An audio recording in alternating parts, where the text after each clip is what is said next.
राजस्थान में जैसे जैसे विधानसभा चुनाव नजदीक आते जा रहे हैं, वैसे वैसे कांग्रेस और बीजेपी की मुश्किलें भी बढ़ती ही जा रही हैं। टिकट बंटवारे की बात चली तो जैसे इन्होंने जातिगत समीकरणों को साधने की कोशिश की, वो सभी के सामने है, लेकिन सबको दे दिया। पायलट और वसुंधरा को क्यों छोड़ दिया? जिनको असल में देना चाहिए था, जिनके भरोसे असल में इन पार्टियों की गाड़ी चल रही है, उनको क्यों कुछ नहीं दिया? इन सब मुद्दों पर हम चर्चा करेंगे। चर्चा के लिए हमारे साथ मौजूद हैं हमारे editor in chief Varun Bhansali ji. Sir, आपका बहुत बहुत स्वागत है स्टूडियो में। तो यहाँ मैं आपसे पूछना चाहूंगी कि आप देख सकते हैं कि किस तरह से जातिगत समीकरणों को साधने की कोशिश की है। दोनों पार्टियां एडी से चोटी तक का जोर लगा रही हैं चुनाव जीतने के लिए, लेकिन असल में इन पार्टी के जो दो बड़े चेहरे हैं, कांग्रेस से पायलट और बीजेपी से वसुंधरा, तो इन दोनों चेहरों को आप यूज करने के लिए सबसे पहले खड़ा कर देते हैं, लेकिन जब कुछ देना है तो आखिरी छोर पर भी शायद इनका नाम नहीं लिया जाता। ऐसा क्यों? देखिए, सबसे पहली और सबसे इंपॉर्टेंट बात इस पूरे मुद्दे में समझने के लिए जो है, उसे ज़रा आप सभी गौर से समझिएगा कि कौन है सचिन पायलट कांग्रेस में और कौन है वसुंधरा राजे बीजेपी में। ये दोनों ही राजस्थान कांग्रेस और राजस्थान बीजेपी के सबसे लोकप्रिय चेहरे हैं। बीजेपी में कोई भी वसुंधरा राजे से ज्यादा लोकप्रिय नहीं है और कांग्रेस में कोई भी सचिन पायलट से ज्यादा लोकप्रिय नहीं है। लोकप्रिय होने के साथ साथ लीडरशिप क्वालिटीज में भी दोनों ही सबसे अव्वल है। भाजपा में अगर कोई एक नेता पूछे ऐसा जो सारे विधायकों को एकजुट कह के रख सकता हो, जिनकी एक आवाज पे विधायक सब कुछ कर गुजरने की वो करते हो, वो सिर्फ वसुंधरा राजे है। नहीं तो कोई भी विधायक, सब अपने आप को चीफ मिनिस्टर मानते हैं, कोई भी किसी की नहीं सुनता। कांग्रेस में अगर कोई एक ऐसा लीडर है, कार्यकर्ता जिसके पीछे चलने को रेडी हो, जो 22 सीटों से 100 सीटों तक लाने का परफॉर्मेंस रख सकता हो, तो वो सचिन पायलट है। लेकिन फिर भी लोकप्रियता की छोर पर ये बैठे हैं, इलेक्शन जिताने की पूरी तरह से काबिलियत रखते हैं, और ये ऐसे हैं जो न सिर्फ राजस्थान में बल्कि भारत भर में आपको कहीं ना कहीं आगे ले जा सकते हैं। फिर क्या वो वजह है कि सबको बट गया लेकिन इनको कुछ नहीं मिला? सचिन पायलट को तवज्जो कांग्रेस में नहीं मिल रही और वसुंधरा राजे को तवज्जो बीजेपी में नहीं मिल रही, और इसकी सबसे बड़ी वजह, एक लाइन में अगर मैं बताऊं तो सबसे बड़ी वजह है डर। सोचिए, अगर सचिन पायलट को कांग्रेस ने राजस्थान का मुखिया बना दिया या कोई बड़ी पोस्ट दे दी, तो वो पहले से ही बिना पद के, उनका कद इतना बड़ा है, और अगर पद भी दे दिया तो कद कहां चला जाएगा?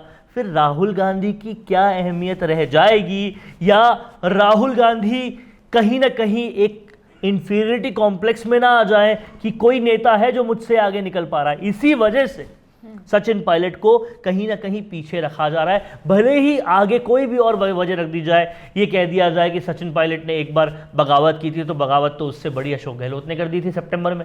अगर ये कह दिया जाए कि सचिन पायलट के जो समर्थक विधायक हैं वो कहीं ना कहीं सरकार को चलने नहीं देते, तो वो इसलिए नहीं चलने देते कि राहुल गांधी ने जो वादे किए थे सरकार उनको पूरा नहीं कर रही, और भी कई सारी चीजें हैं जो सामने लाई जाती है। पर असली कारण जो है ना, वो यही है कि कोई सेकंड लाइन का नेता, कोई युवा नेता जिसकी उम्र बहुत बाकी हो, वो इतना आगे ना बढ़ जाए कि गांधी परिवार से ज्यादा लोकप्रिय वो हो जाए। सचिन पायलट ऑलरेडी हो चुके हैं। कांग्रेस में अगर कोई अच्छा नेता पूछता है तो पूरे भारत भर से एक ही आवाज आती है। तो इसीलिए कांग्रेस उनको यूज तो हर जगह करती है, इलेक्शन के हर कैंपेन में करती है, लेकिन जब बात पद देने की आती है तो पीछे रुक जाती है। वैसा ही वसुंधरा राजे के साथ है। वसुंधरा राजे के अंदर लीडरशिप की क्वालिटी है, उनके अंदर क्वालिटी है राज करने की, उनके अंदर क्वालिटी है सारे विधायकों को अपने अधीन रखकर उनसे काम करवाने की, उनके अंदर क्वालिटी है इंफ्रास्ट्रक्चर डेवलपमेंट करने की। अगर उनको आगे बढ़ा दिया तो कहीं ये राज्य के लेवल से और ऊपर बढ़कर नेशन के लेवल से, नेशनल लेवल तक ना आ जाए। आप सोचिए, प्रधानमंत्री नरेंद्र मोदी प्रधानमंत्री बनने से पहले कौन थे? वो भी एक राज्य के मुख्यमंत्री ही थे, और वसुंधरा राजे 3 बार मुख्यमंत्री, 2 बार मुख्यमंत्री रह चुकी है, और उसके बाद और आगे बढ़ी तो कहीं बीजेपी में बहुत आगे ना बढ़ पाए। इतना दमखम वो रखती हैं कि अगर उनको फिर से मौका दिया जाता है तो वो बखूबी इस जिम्मेदारी को निभाएंगी, प्लस इसके आगे उनके बढ़ने की जो काबिलियत है वो साफ उनमें नजर आती है। यहाँ मैं आपसे ये भी पूछना चाहूंगी कि जैसे जैसे इलेक्शन नजदीक आते जा रहे हैं तो आपको लगता है कि इन्हें स्टार प्रचारक बना के बेहद यूज कर लिया जाएगा? देखिए, अभी एक बहुत बड़ी पोस्ट खाली है चेतना, वो है कैंपेन कमेटी के चेयरमैन की। कैंपेन कमेटी का जो चेयरमैन होता है वो प्रधानमंत्री के साथ या पार्टी आलाकमान के साथ बैठ के टिकट बंटवारे से लेकर सब कुछ डिसाइड करता है। तो ये पोस्ट दोनों जगह खाली है और अभी ये माना जा रहा है कि कांग्रेस के लिए तो बहुत ज़रूरी है सचिन पायलट को मनाना, क्योंकि उनके पास और कोई चारा नहीं है। नहीं तो वो रिपीट करना तो दूर की बात है, 50 के बार भी चले जाए तो बहुत बड़ी बात होगी। बीजेपी के पास वो मजबूरी नहीं है, क्योंकि वो प्रधानमंत्री मोदी के नाम पर इलेक्शन लड़ेंगे। प्रधानमंत्री मोदी बहुत लोकप्रिय पहले से है, लेकिन जहां तक बात राजस्थान के समीकरणों की आएगी तो वसुंधरा राजे के खेमे में बहुत सारे विधायक हैं, बहुत उनका रुतबा है। अगर आज की डेट में कुछ लोग हैं जो विधायक नहीं हैं, जैसे अशोक परनामी हैं, जैसे प्रताप सिंह सिंघवी है, राजपाल सिंह शेखावत है, और भी कई लोग हैं, लेकिन उनकी विधानसभाओं में कार्यकर्ताओं में पकड़ बहुत ज़बरदस्त है। अगर वसुंधरा राजे को नाराज कर दिया तो बीजेपी का बहुत सारे इलाकों में झंडा जो है वो पस्त हो सकता है विधानसभा चुनाव में। लोकसभा चुनाव में तो कुछ भी नहीं कर सकते, इसीलिए वसुंधरा राजे को साधना कहीं ना कहीं ज़रूरी है। तो इसलिए कैंपेन कमेटी का चेयरमैन की पोस्ट अभी खाली है, वहाँ पर उनको एडजस्ट किया जा सकता है। और क्योंकि राजस्थान के बारे में वो बहुत ज़्यादा समझ रखती हैं, कहाँ किसको टिकट दिया जाए उसके बारे में बहुत ज़्यादा समझ रखती हैं, तो ये पॉसिबल है कि एकदम चुनाव से कुछ वक्त पहले, क्योंकि कैंपेन कमेटी का चेयरमैन चुनने में अभी 2-4 महीने लगेंगे, कम से कम 3-4 महीने तो लगेंगे। अब अगर 3-4 महीने यहाँ लगते हैं तो इलेक्शन और भी करीब आ जाएगा, मात्र 1-2 महीने शेष रह जाएंगे इलेक्शन में। और उस टाइम पर अगर वसुंधरा राजे को कैंपेन कमेटी का चेयरमैन बनाते हैं तो आप देखिए कहीं ना कहीं साध लेंगे ये। जी बिल्कुल। यहाँ पर मैं आपसे एक और क्वेश्चन पूछना चाहूँगी कि जैसे कि वसुंधरा राजे ने अभी भी अपने जन्मदिन के मौके पर शक्ति प्रदर्शन करके दिखाया था, तो कहीं ना कहीं वहाँ से ये हवा का रुख बदल नहीं गया था? क्योंकि इससे पहले तक तो वसुंधरा राजे पूरी गायब दिखी थी, लेकिन अभी आप पिछला कुछ समय उठाकर देखेंगे, 6-7-8 महीने या फिर मुश्किल से आप साल भर ले लीजिए, उसमें इनकी एक्टिविटीज़ ज़्यादा दर्ज की गई। और अब जाके जब ये बहुत बड़ा शक्ति प्रदर्शन इन्होंने करके दिखाया था, तो क्या ये आला कमान का मूड चेंज करने के लिए था? देखिए, आप इस बात को समझिए कि ये पहली बार नहीं है कि वसुंधरा राजे ने ऐसा किया है। वसुंधरा राजे हर बार लास्ट मोमेंट एंट्री के लिए मानी जाती है, क्योंकि वो 5 साल तक लगातार सड़कों पे रहे। वो महारानी वाले परिवार से है, वो नहीं रह सकती 5 साल तक सड़कों पे आंदोलन करते हुए, बयानबाजियों में, इसलिए वो एंड मोमेंट पर ही निकलती है। वो पिछली बार भी ऐसा ही किया था, लेकिन इस बार में अंतर है। अगर आप कह रहे हैं कि बहुत ज़बरदस्त भीड़ थी, तो उसमें से आधी से ज़्यादा भीड़ मेहंदीपुर बालाजी में वैसे भी उस वक्त रहती थी, इसीलिए उन्होंने अपनी बर्थडे से कई वक्त पहले किया, तो सारी भीड़ उनकी नहीं थी। बीजेपी ने खुद ने यहाँ पर भी एक प्रोटेस्ट और एक दो और जगह कुछ ना कुछ कार्यक्रम रख दिया था। कहीं ना कहीं वसुंधरा राजे की लोकप्रियता में घटाव तो मैं नहीं कहूँगा, लेकिन वसुंधरा राजे का इतने वक्त तक सक्रिय नहीं रहना, बीजेपी का उनको तवज्जो नहीं देना और प्रधानमंत्री मोदी का बार बार लगातार चुनकर आना, तो प्रधानमंत्री मोदी की छवि यहाँ स्ट्रेंथन हुई है और वसुंधरा राजे की छवि डाउनग्रेड हुई है। इसका सीधा सीधा मतलब ये है कि अब कहीं ना कहीं केंद्रीय आलाकमान ये सोच रही है बीजेपी की कि अब हमें नहीं ज़रूरत है वसुंधरा राजे की, इसीलिए उनको ज़्यादा तवज्जो नहीं दी गई। लेकिन अब आप ये समझिएगा कि वसुंधरा राजे आज तक चुनाव लड़ती कैसे थी। वो कहती थी कि मैं राजपूतों की तो बेटी हूँ और जाटों की तो बहू हूँ और गुर्जर मेरी बहू है। इस तरीके से वो 3 जातियों को एक साथ साधती थी। जी बिल्कुल। और अब अगर आप देखेंगे, अलका गुर्जर को केंद्रीय कमेटी का चेयरमैन बना दिया, केंद्रीय कमेटी में शामिल कर लिया केंद्र ने। राजेंद्र सिंह राठौड़ को नेता प्रतिपक्ष बना दिया और सतीश पूनिया को उपनेता प्रतिपक्ष बना दिया। तो कहीं ना कहीं ये तीनों जातियों को साथ चुकी है बीजेपी और चुनाव लड़ने के लिए चेहरे के नाम पर उनके पास इतना बड़ा चेहरा है जो भारत की राजनीति में आज की डेट में विकल्पहीन है। प्रधानमंत्री नरेंद्र मोदी का कोई दूसरा विकल्प नहीं है। अगर वो अपनी केंद्र की योजनाएं गिनाने पर आए तो कहीं ना कहीं राज्य की योजनाएं कहीं नजर भी नहीं आएगी। आप देखिए किस तरह से भारतीय रेलवे का पूरा इंफ्रास्ट्रक्चर बदल गया, किस तरह से भारतीय रोड्स का इंफ्रास्ट्रक्चर बदल गया। आज हमारी रोड्स, अमेरिका क्यों अमेरिका हुआ है? अपनी सड़कों के कारण हुआ है।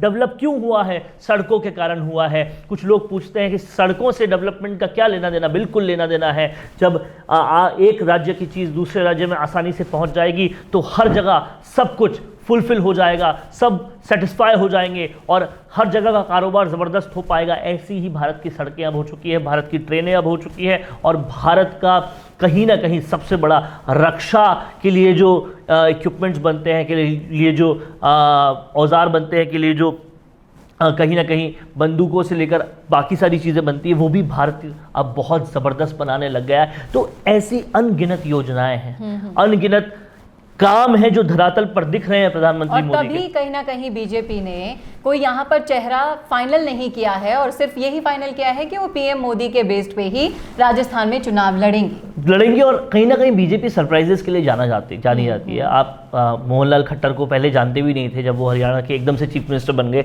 तब लोग उनको जानने लगे। तो ऐसे सरप्राइजेस बीजेपी देती रहती है, बीजेपी के लिए कोई नई बात नहीं है ऐसा सरप्राइजेस देना। और कई पॉलिटिकल पंडित से लेकर सत्ता के गलियारों में लोग यही मान रहे हैं कि इस बार भी बीजेपी राजस्थान में कोई ऐसा ही सरप्राइज देगी। आप देखिए बीजेपी ने सब कुछ साथ दिया है।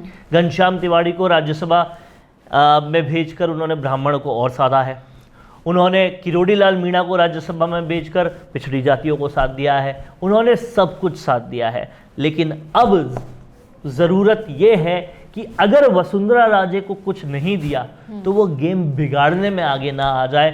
और वो गेम राजस्थान लेवल पे तो फिर भी बिगड़ सकता है, लोकसभा लेवल पे कुछ नहीं हो सकता। तो अब देखना होगा कि ऐन मौके पर दोनों लोकप्रिय लोगों को, पायलट को और वसुंधरा राजे को, कैसे दोनों पार्टियां सेट करती है। क्योंकि अगर इनको सेट नहीं किया तो कांग्रेस का तो निश्चित तौर पे बहुत कुछ बिगड़ जाएगा। भाजपा भी कुछ ना कुछ तो अपना बिगाड़ेगी। ऐसे में कहीं ना कहीं इनको साधना सेट करना बहुत जरूरी है। जी बिल्कुल। और ये पायलट समर्थक गुट और वसुंधरा समर्थक गुट में भी अभी ये जंग छिड़ी है। कहीं ना कहीं आप सोशल मीडिया जाकर देखेंगे तो दोनों गुट अपने नेताओं के लिए कहीं ना कहीं पब्लिसिटी करने में, इन्हें आगे बढ़ाने के लिए, आला कमान की नजरों में लाने के लिए सब चीजें कर रहे हैं। तो अब आला कमान को भी इन दोनों चेहरों को नेगलेक्ट करना छोड़ना होगा और अगर उन्हें आने वाले चुनाव साधने हैं तो पहले इन दोनों चेहरों को इनकी काबिलियत के दम पर इन्हें पद देने होंगे, इन्हें काम सौंपना होगा। शायद पायलट को जो भी पद दिया जाए या फिर कोई काम दिया जाए उससे कांग्रेस के लिए चमत्कार हो जाए और वसुंधरा को शायद नहीं, कांग्रेस के लिए तभी चमत्कार हो सकता है। जी बिल्कुल। और अगर वसुंधरा को फिर से कोई जिम्मेदारी दी जाती है तो ये बीजेपी के लिए प्लस पॉइंट्स की लाइन में एक और प्लस पॉइंट जुड़ जाएगा। तो ये था हमारा आज का विश्लेषण। कैसा लगा आपको कमेंट करके जरूर बताइएगा। कमेंट बॉक्स में आपकी राय क्या है वो भी जरूर लिखिएगा। कोई सुझाव है जिस पर आप डिस्कशन चाहते हैं तो वो भी लिख डालिए। राजस्थान संवाद पूरी कोशिश करता है कि आप ही के मुद्दे उठाकर उस पर चर्चा करें और आपकी राय हम जानना चाहते हैं, इसलिए कॉमेंट जरूर करिएगा। वीडियो को ज्यादा से ज्यादा शेयर कीजिए और इसी तरह देखते रहिए, जुड़े रहिए राजस्थान संवाद के साथ। नमस्कार। क्या आप एक बिजनेस स्टार्टअप के लिए एक ऐसा प्रोडक्शन हाउस ढूंढ रहे हैं जहां आपको सिर्फ रॉ डेटा लेकर जाना है, बाकी सब काम आपका प्रोडक्शन हाउस संभाल ले? तो आज ही विजिट कीजिए मिशी मीडिया सॉल्यूशंस, जहां आपको मिलेंगे best spoke person and explainer video services. इतना ही नहीं, मिशी मीडिया सॉल्यूशंस राजस्थान की बेस्ट क्रिएटिव कंपनीज में से है जो हेल्प करती है आपके बिजनेस को ग्रो करने में। हमारी क्रिएटिव टीम में आपको मिलेंगे script writers, editors, spoke persons, producers and promoters. एक रॉ आइडिया से लेकर असिस्टेंस और यूट्यूब चैनल मैनेजमेंट जैसी सभी सर्विसेज एक ही जगह पर।